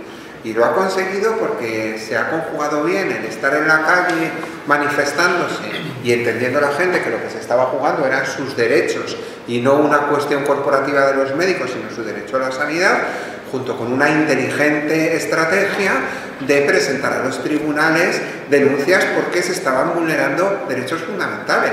Eso es importante. Luego resulta que te llevas alegrías de rebote también. El tema del derecho a la vivienda, por ejemplo, pues hombre, fue el Tribunal de Justicia de las Comunidades Europeas, que no es el Tribunal de Derechos Humanos, pero por estos rebotes de la vida, porque no se estaba protegiendo el mercado de las hipotecas suficientemente, resulta que dicta una sentencia que favorece de una manera clara a la gente que ha sido desahuciada y obliga al gobierno a replantear sus ideas. Entonces la estrategia es distinta, hay que ser astuto, pero desde luego no podemos ser políticamente correctos cuando hay alguien que está pisando tus derechos. Hay que ser políticamente muy incorrectos porque estás defendiendo tus derechos humanos, entiendo yo, ¿no? Otra cosa, el tema de lo que comentabas en tu pregunta. No es tan fácil. Es decir, cuando se vulnera un derecho social, esta nueva vía que nos ha abierto el protocolo facultativo al pacto, obliga a que si una persona ha sido víctima de una violación en sus derechos sociales, tenga que agotar la jurisdicción interna, es decir, tenga que haber pasado por todas las distintas instancias judiciales, y a partir de los 6 meses de que ha terminado la última sentencia, tú ya puedes denunciar ante el Comité de Derechos Económicos, Sociales y Culturales de Naciones Unidas. Por eso digo que llevará tiempo. O bien, si has presentado una denuncia ante violación y al cabo de 6 meses al cabo de 6 meses no, si se puede demostrar que tu petición no ha recibido ningún tipo de contestación, ¿no? Que se ha quedado ahí dormida en el ámbito administrativo. Pero esta vía está inédita, es nueva y hay que explotarla. Ya iremos viendo cómo, igual que pasó con el Tribunal de Derechos Humanos de Estrasburgo, empieza a haber sentencias. ¿Qué consecuencias? ¿Qué consecuencias? Pues que si el Estado español es condenado por vulnerar los derechos sociales, está obligado a cumplirlos en sus mismos términos. Es decir, que hay una justiciabilidad en los derechos sociales, por primera vez. Y eso es importantísimo, por primera vez. No ya por el tema de derechos civiles y políticos, como en el tema de la doctrina Parot, sino en el tema de los derechos económicos, sociales y culturales. Y esto es fundamental. Por eso hay que dar vía a esto. Las grandes organizaciones, los sindicatos, tenéis que apostar por esta vía, porque además tenéis estatuto consultivo, bueno, pues igual que nosotros en Justicia y Paz a través de la Federación. Una cosa más, el tema de la flexibilidad. La flexibilidad es una de las herramientas de la estrategia de Lisboa, que quiere que seamos los más competitivos del mundo sin perder nuestros derechos sociales. Y para ello utilizan el concepto de la flexiseguridad. La flexiseguridad significa que las empresas pueden ser lo más flexibles del mundo a la hora de contratar y despedir a la gente, pero siempre y cuando haya una cobertura suficiente para aquellas personas que han sido despedidas, cuando lo han sido, de manera que esta gente se pueda reincorporar al mercado de trabajo a través de unos programas de formación ad hoc muy preparados. Bueno, pues este modelo de flexiseguridad solamente se ha ensayado en Dinamarca y parece ser que solamente está funcionando y relativamente en Dinamarca. Aquí lo que estamos teniendo es una flexiprecariedad, que no tiene nada que ver con una flexiseguridad. La flexiprecariedad es que a ti te echan, no hay cursos para tu formación y te pudres en la lista de empleo esperando a que llegue el momento para un trabajo que será menos decente.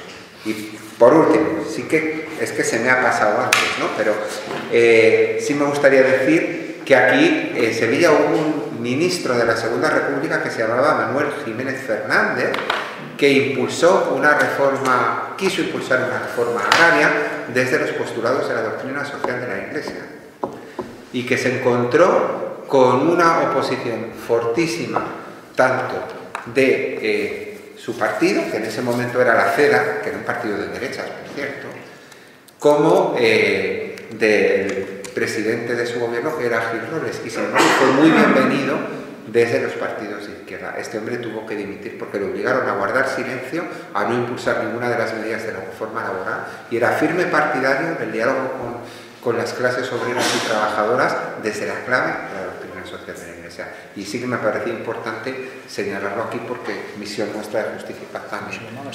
Manuel Jiménez Fernández. Pues ya. Bueno, si vamos a seguir el mismo orden, pues seguimos el mismo orden, ¿no?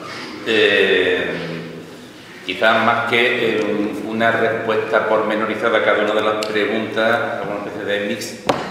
Entonces, una cosa que a mí me preocupa muchísimo y que no se ha abordado, ¿no? Entonces, por aquello de ser políticamente incorrecto, yo no es una respuesta, sino que es un planteamiento. Los grandes principios, derecho al trabajo, bueno, ¿quién no lo reconoce? Siguiente parte. ¿Y quién lo crea? Porque esa es la otra contrapartida. Todos estamos de acuerdo en el derecho al trabajo. El problema está en que ¿quién crea trabajo? Ya discutiremos si precario, no precario, tal. Es muy fácil, una empresa, la que sea, llega a un pueblo, un municipio, diciendo que va a crear una empresa, con 100 puestos de trabajo, se dan todo tipo de facilidades. Suelo gratis, no sé qué, no pagan los árbitros municipales, las tasas municipales, etcétera. Ahora no lo creará, funcionará y seguramente funcionará bien. Ahora, 15, 20, 30, 40 personas, más o menos jóvenes de ese mismo pueblo, quieren montar una empresita que van a tener a 1, 2, 3, 120. Y tienen muchísimas dificultades de todo tipo. No digo yo que se les facilite nada, que se les regale nada, sino que se les den como mínimo las mismas facilidades que a los otros. Entonces, con un inconveniente, que si esa empresa grande va mal, se pone a 100 personas en la calle. Sí, es muy difícil que las 40 empresitas vayan mal y muy difícil que se vayan 100 personas, 120 personas a la calle. Entonces,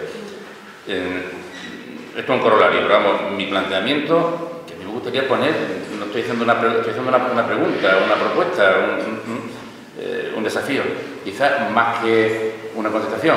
Derecho al trabajo, sí, venga. ¿Quién lo crea? Es una... Yo apuesto por las pymes, evidentemente.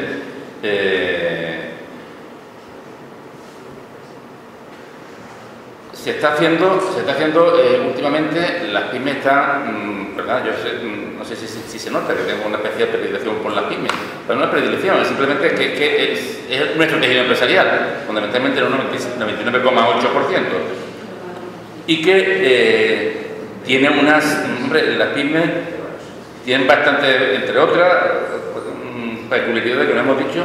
Yo entiendo que las pymes no deben estar afectadas por un convenio sectorial, no debe estar afectada por un convenio sectorial, sino porque cada una en las pymes, el papel de los sindicatos. Yo pienso que todavía, quizás, perdón, por su dispersión y por el papel de los sindicatos, para bien o para mal, no lo sé, pero es bastante bajo, casi nulo, bastante nulo, que tiene una connotación peyorativa que no quería tener. Y ellos están en este ámbito, sí se están creando unas condiciones reales de trabajo que se están ajustando a la situación actual. Son buenas, son malas, no lo sé, pero tienen una flexibilidad, a veces al margen de la ley, totalmente al margen de la ley, unos casos para bien y otros casos para mal. Entonces, ¿qué es lo que ocurre?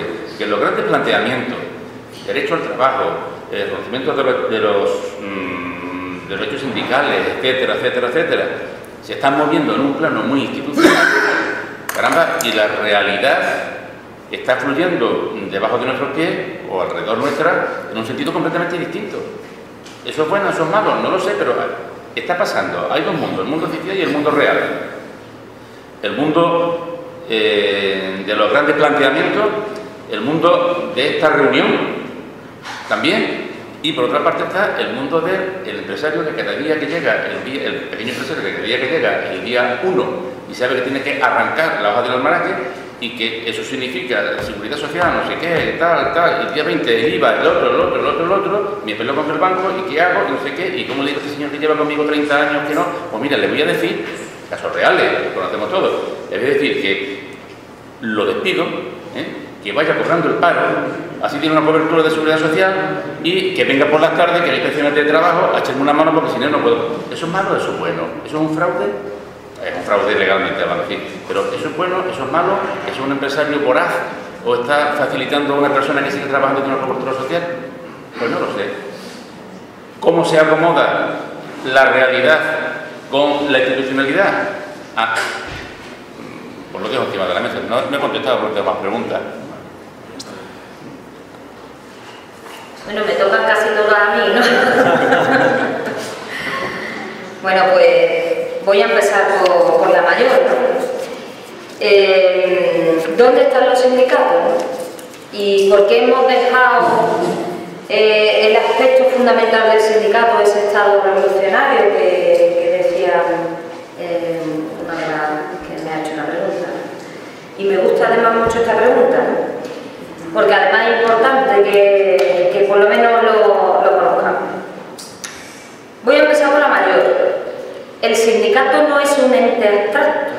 El sindicato es una organización de trabajadores y trabajadoras.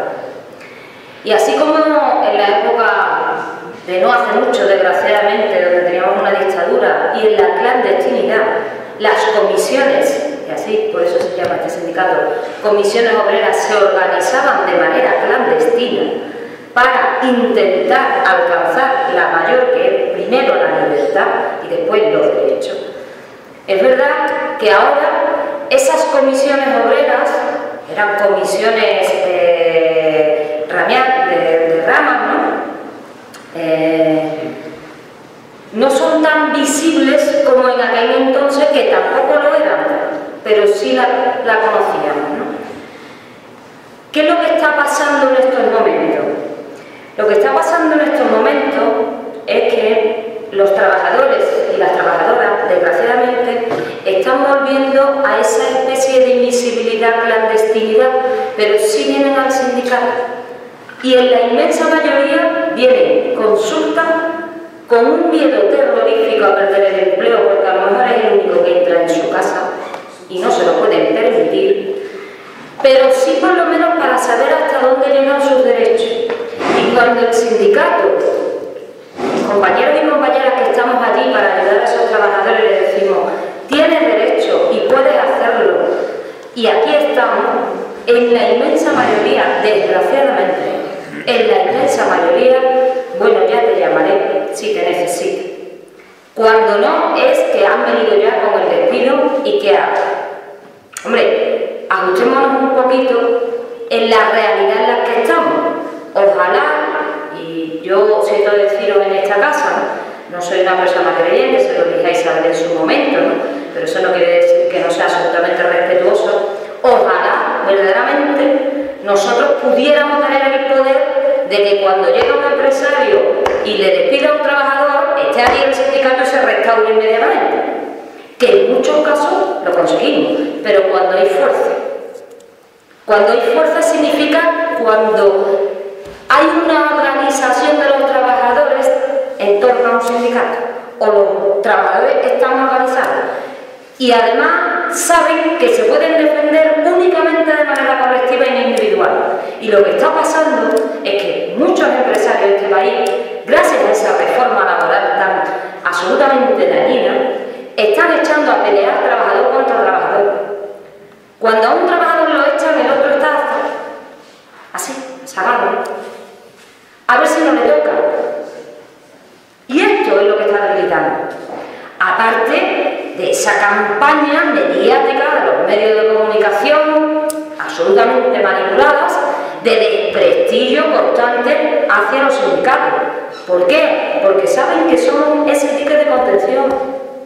Y estamos cayendo todos en ese discurso de los trabajadores ya no son lo que eran, están comprados e institucionalizados, no están cercanos a los trabajadores, no están cercanos.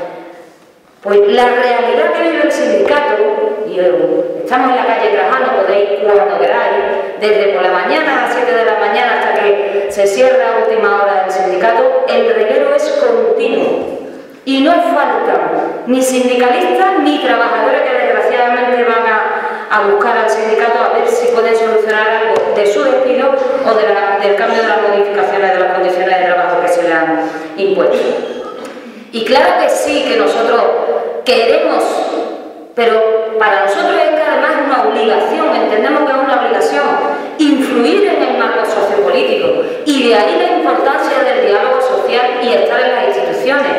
Porque si no, ¿de qué manera voy a decir yo que la reforma laboral que está destruyendo empleo no me gusta?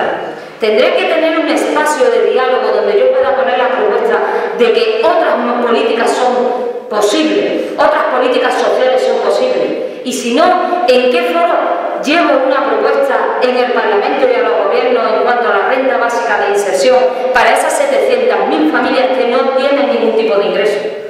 Claro que sí, que el sindicato tiene que estar en los centros de trabajo, en la empresa, defendiendo al trabajador, pero también en la influencia, en la exigencia de los gobiernos. El sindicato no es un partido político y no hay que confundirlo, ni exigirle lo que se le tiene que exigir a un partido político, que lo que tiene que hacer es política para las personas y no para los mercados. El sindicato hay que exigirle que esté defendiendo a los trabajadores y exigiendo derechos laborales y sociales de los trabajadores de la ciudadanía en general. Pero claro, hay esa campaña que es más fácil y que cala mucho en ese desprestigio constante, ¿no? Eso no quiere decir que no nos equivoquemos, ojo, somos personas, evidentemente, y claro que nos equivocamos, y mucho, pero desde luego no por no trabajar, sino por todo lo contrario. Por todo lo contrario. Y es verdad que el sindicalismo no tiene implantación en las pymes. Yo casi me quedo con que es verdad que no existimos. Sí, es cierto. Hombre, es básicamente imposible estar en todas y cada una de las empresas donde hay uno o dos trabajadores continuamente. Básicamente imposible. Es que ya hemos dicho que aquí hay 500.000 empresas en Andalucía.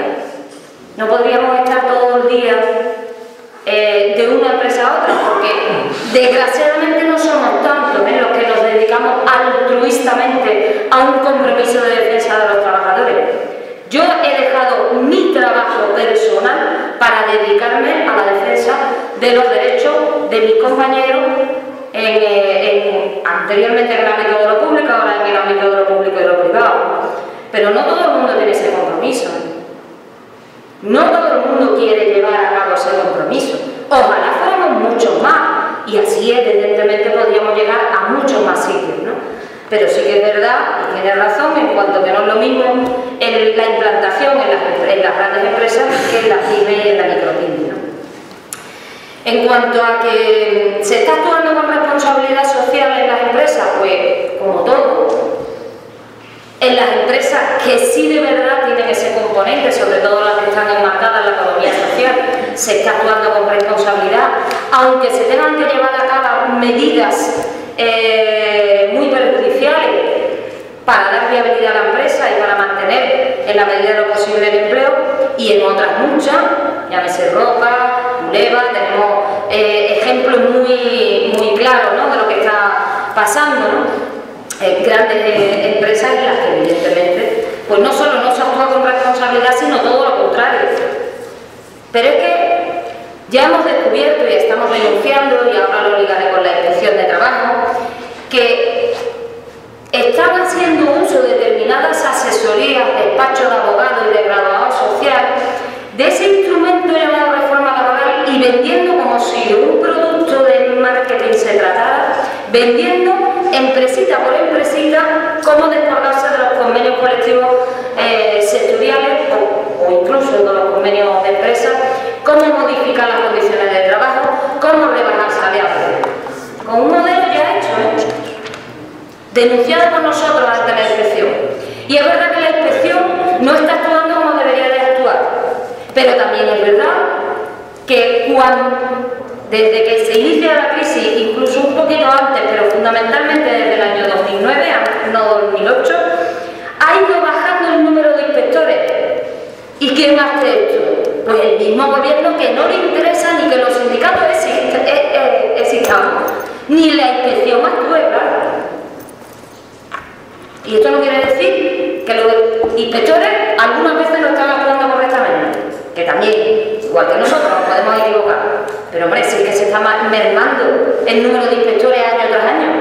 Cuando más inspectores se necesitan, menos tenemos. Esto es la política de este país. Y por último, por terminar, con respecto a la renta básica, que me había preguntado y que además me parece... Nosotros hemos hecho una propuesta a nivel ajustado al Estatuto de Autonomía de Andalucía y por tanto ajustado a nuestra comunidad autónoma, y otra a nivel de España. Ambas propuestas están entregadas a los grupos políticos en el Parlamento de España y en el Parlamento de Andalucía, además de a los gobiernos, evidentemente, ¿no?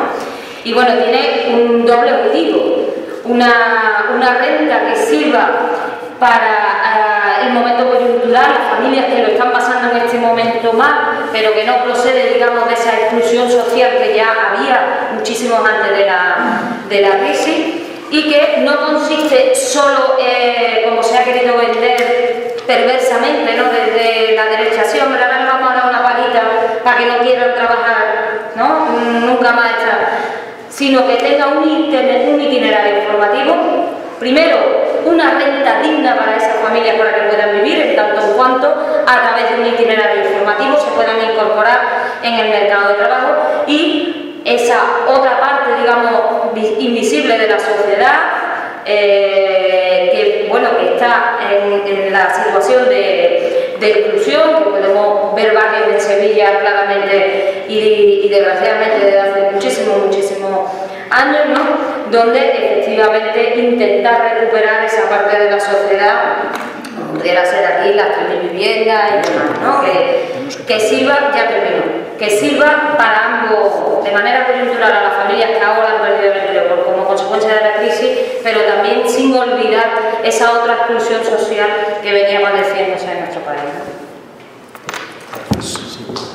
Ignacio. Sí, muy brevemente, porque yo querría terminar, yo no quiero dar perdón, pero sí querría terminar mi intervención con una visión esperanzada, no optimista, pero sí esperanzada. Hemos hablado mucho de temas inmediatos, de la renta de subsistencia, de denuncias, etcétera, cosas todas ellas muy necesarias, pero yo animaría a mirar un poco hacia arriba, es decir, lo que comentaba Mos al principio, lo que comentaba yo al menos al principio, toda expresión económica no es más que la expresión de lo que es antropología. Luego, si las crisis económicas son crisis de valores, son crisis de personas, reconstruyamos, y estamos anticipados, insisto, y reconstruyamos las bases de la persona, y reconstruyamos las bases de la economía. Pienso que por ahí van los tiros, no por acometer solamente los efectos, sino por atacar también las causas. Pero decía, ya esta es mi última intervención, que yo soy bastante, no optimista, pero sí esperanzado ante el futuro. Hay un cierto matiz. El optimista es el que cree que las cosas irán mejor porque sí, porque seguro que tienen que ir mejor, ¿no? El esperanzado es el que cree que si trabajamos todos juntos, con empeño y unidos, podemos hacer que las cosas sean mejores. El optimista es un pasivo, un pasota, diría yo. El esperanzado es activo. Y no hace falta valor para ser optimista, pero sí, solamente hace falta una cierta ingenuidad, pero sí hace falta mucha fortaleza para ser un agente de esperanza. Y eso es a lo que yo les invito a que todos nos sumemos a este momento de esperanza. Yo no quiero decir nada más. Pues muchas gracias. Muchas gracias. Creo que estamos ya al límite. Si acaso luego por la tarde puedes pedir la palabra y podemos comentarlo. pregunta mía es que yo he hecho una pregunta y no me la han contestado. Y yo también he hecho preguntas que no me han contestado. O sea, la mía era tan directa, tan directa. Hemos ya abusado bastante de ellos tres, además son las 2, a las 4:30 tenemos que continuar y hay que descansar un poquito. Así que muchas gracias a vosotros por